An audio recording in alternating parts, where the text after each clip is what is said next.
Not in the mood for an intense 100-hour-plus gaming experience? Then put down those controllers and mice and play one of the many outstanding short-form experiences available on mobile platforms. If the likes of a Metal Gear or a Witcher are like the heavy meals of gaming, then think of mobile games as the quick, refreshing bites. The following 5 titles are what we think are the best mobile games of 2015.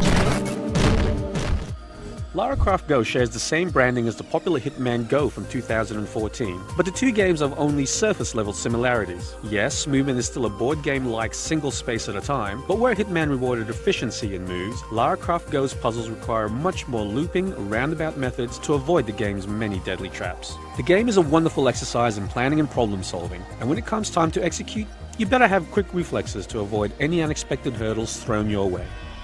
Reflexes are also the prime requirement for Downwell, and yours better be cat-like if you expect to have any success in this challenging arcade platformer. Downwell is an intense roguelike that features simple controls and an equally simple goal. Survive for as long as you can as you fall down a huge well filled with enemies and hazards. Gravity is the only constant in Downwell, but with enough practice, you can begin to control your descent in increasingly graceful ways. Jumping on an enemy's head or using a weapon to blast him out of the sky is just the beginning, and the tremendous feeling of satisfaction you get after bouncing, shooting, and bouncing again off multiple enemies while never touching the ground is one to be savored.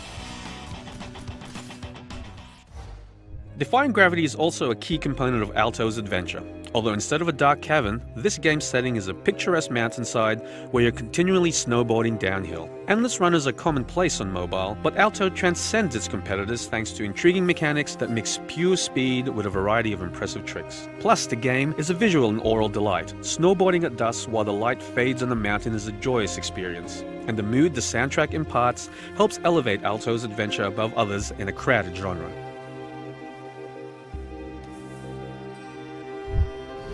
When Fallout Shelter was first unveiled at this year's E3, many were skeptical of a free-to-play game set within the Fallout world. The game, though, proved all of its doubters wrong. Filled with the trademark dark humor and violence of the Fallout series, Fallout Shelter made you truly feel for your little vault dwellers, while at the same time making you feel like an all-powerful overseer. Best of all, Fallout Shelter was a free-to-play game that didn't have any of the drawbacks of other free titles. If you spent money on this game, it's because you wanted to, and not because the game required you to.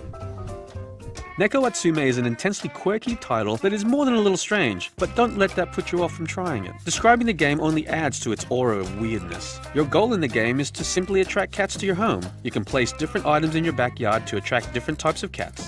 And once the elusive little felines visit, you can take pictures of them and add them to your scrapbook. Okay, that description makes the game sound somewhat dull, but trust us when we say Neko Atsume becomes increasingly compelling as you mix and match your items in an attempt to lure as many cats as you can. Once you let Neko Atsume sink its claws into you, then if you're anything like some of the GameSpot crew, you'll be constantly checking your phone to see if any new visitors are in your yard. It's definitely a weird game, but it's an undoubtedly fun and unique experience. So as you can see, it's been a great year for mobiles. For more on the best games of 2015, then check out the rest of GameSpot's Game of the Year awards.